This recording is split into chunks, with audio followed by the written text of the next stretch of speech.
Hello everyone, today we are looking at Luigi's Mansion for the Nintendo GameCube. Man, it's really crazy how good this game was when it came out and how the other Luigi's Mansion games just don't really match up to it in a weird way. So it's a very, basic premise, with Mario games. The story is really not the main aspect, but basically Luigi inherits or wins this mansion or something in a letter, and he comes and visits and goes inside, and it's all haunted. And we're introduced to Professor Egad, who essentially says, oh, Luigi, in order to catch these ghosts, I developed something called the Poltergust 3000, and so using that in your flashlight, it should be able to help you suck up all the ghosts. And what I love about this game is the density of the gameplay. The way it works is that Luigi is able to essentially interact with almost everything in the world. And so he's able to, suck up, coins, tablecloths, cobwebs, dust, mounds, like everything. And so what I love about this game is how interactive everything is. Everything reacts to your movements and at least makes a sound or a rattling motion or something like that. And as you play the game more and more, you find out more of the tricks as to what you should do in order to interact with certain objects and sample the things like fans in the billiards room. If you spin that fast enough, then you can get,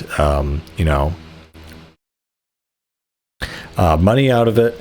And that's the main thing about this game. The main aesthetic is that it's very much about money and riches and cash. It almost feels like a haunted temple or a temple of some sort. Because what you're doing is basically getting constant coins, cash, dollar bills, and the sound effects when you pick these up are absolutely great. They're really, really cool. And so Luigi, he has 100 heart health. As he gets hit, that will go down. And basically your job is, as you go through the game, you will purify rooms by deleting all the ghosts or sucking up all the ghosts. And then the lights will essentially come on and become a safe room, and the music will change. I don't know, this game is just really, really classic and just feels amazing to play. It's definitely one of those classics that, again, it has sequels, but they don't really measure up. Dark Moon, the second one, was kind of like a DS-only game, so I don't really count that. You can't really immerse yourself in the atmosphere. And Luigi's Mansion 3 was still pretty good, actually. I think that game did a lot of things right. It just had a lot of different tone changes. While with Luigi's Mansion, the original, it was kind of more, I guess, consistent with the themes it was doing. And so the basic ghost catching mechanic is that you will shine your flashlight on them by holding down the B button, and it'll turn it off or charge it. And once the ghosts can, be seen essentially, and they've been flashed, they're vulnerable, and then you hold R to basically suck them up.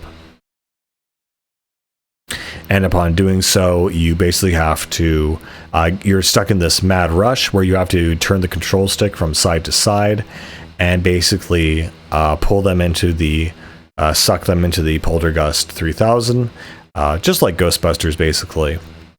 And of course, you can't hold onto them forever. If they have usually over 100 health, you might get them down to 50, but eventually they kind of evaporate and move on. And so there are two types of ghosts. Well, there are multiple types of ghosts, which are the smaller ghosts, which are just the small kind of guys. And then there's a large variety of them. There's kind of, ones that hide in the ceiling, ones that hide on the wall, ones that have a lot of health, ones that don't have a lot of health.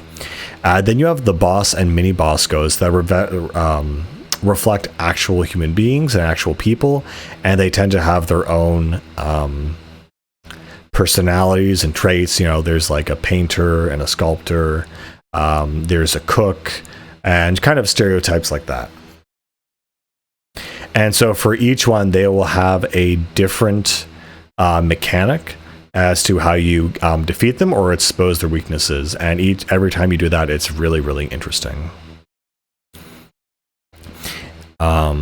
Again, I should have mentioned, by the end of the game, you are scored by how much, loot you got. And unfortunately, you can't spend your loot on anything. I think, actually, no, wait, you can spend it on... I'm not sure you can spend it on the character portraits of the ghosts in the basement or not. But there is a gallery in the basement that shows every kind of ghost, and the bosses, and how you defeat them, and all that stuff. Also, the soundtrack for this game is phenomenal. It really sets the mood for the game, and it's just very atmospheric and wonderful. Another thing I like is you press the A button to basically knock the walls and tap them, and sometimes you might disturb a ghost or something else might happen, like a switch or something. But if you're not pressing any walls, you press A, Luigi will call out Mario in his feeblest voice, and it's very entertaining, very funny. Because you can hear how scared he is all the time, which is very cool. And so, being on the GameCube, this is one of the first games that use the C-stick method. So you use the C-stick to aim around the environment, which again is a very modern innovation that they finally kind of adopted early on, which is really cool to see. But yeah, by the end of the game, you basically will, depending on how rich you got, you'll get your kind of score, essentially. What's also very fun is that there are rare ghosts or rare mouse ghosts sometimes that will appear, be super fast, have super low health, but if you can stun them and get them into your vacuum gun, they will drop usually a ton of gold and rubies. And there are certain hidden gems or special gems that if you pick them up, you will basically get a little cutscene of Luigi picking up, showing that it's super valuable. And so, very similar to Mario 64 in a bunch of ways, you kind of have to clear the first floor before you go up farther to the second floor and the third floor and the terrace and the basement. And so there's a kind of prerequisite as to how many keys and how many ghosts you have to have defeated and sucked up. Another extra added gameplay thing is that when you revisit certain levels, you will find boos that have been released into the mansion. But the main kind of objective is that you kind of establish early on is King Boo has kidnapped Mario, Peach, and the rest of the gang, and he has put them inside sentient paintings.